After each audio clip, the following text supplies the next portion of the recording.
د پاکستان د جمعیت علماء اسلام مشر مولانا فضل الرحمن او ورسره پلاوي د اسلامي امارت له رئیس الوزرا مولا محمد حسن اخوند سره ولیدل.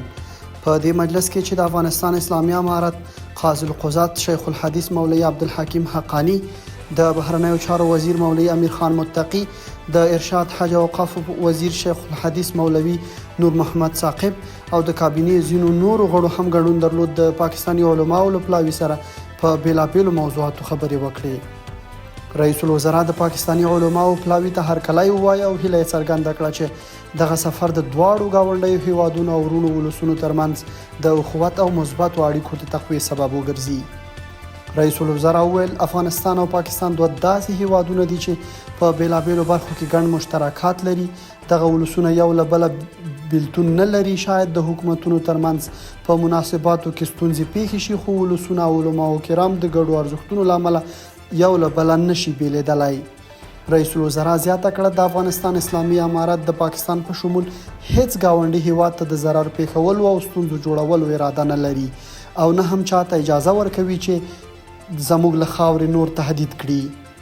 رئیس الوزرا د دواړو هیوادونو ترمنځ د ستونزو په هواري او د سوء تفاهماتو له منځه وړلو کې د علماو کرامو رول مهم او مثبت وارزاوه.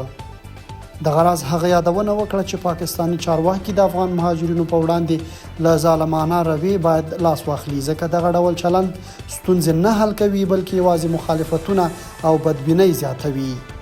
په ننني مجلس کې د بهرنیو چارو وزیر مولوی امیر خان متقی د افغان مهاجرینو له ستونزو سربیره د افغان تجارو ستونزې په ترانزیت او صادراتو کې د پاکستاني چارواکو لخوا د ستونزو جوړېدل چې هر کال تر افغان سوداګرو ته درانه مالی زیانونه رسیږي هم یاد کړل او ټینګار یې وکړ چې د دواړو هیوادونو ترمنځ تجارت یا اقتصادي راکړه ورکړه باید د سیاسي مسایلو قرباني نشي. د راغلي پلاوي په استازیتوب د جمعیت علماء اسلام ګوند مشر مولانا فضل الرحمن د اشغال په وړاندې د اسلامي امارت بریا لویه فتح وبلله او د افغانستان ولس ته یې مبارکي ورکړه. هغه هیله څرګنده کړه چې په افغانستان کې راغلی اسلامي نظام نور هم مستحکم شي تر څو یې په برکت ټول اسلامي نړۍ ته مثبت اثرات ورسیږي.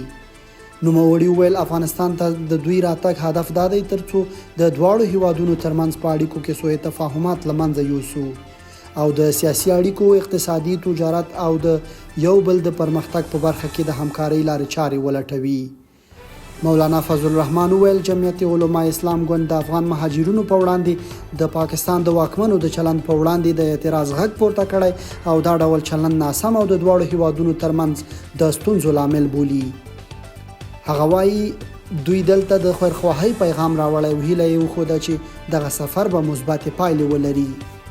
په دې لیدنه کې ټینګار وشو چې دواړو هیوادونه به د ټولو ستونزو د حل لپاره په ګډه لارې چارې لټوي او له داسې اقداماتو باید ډډه وشي چې د ستونزو د ډېرېدو سبب وګرځي.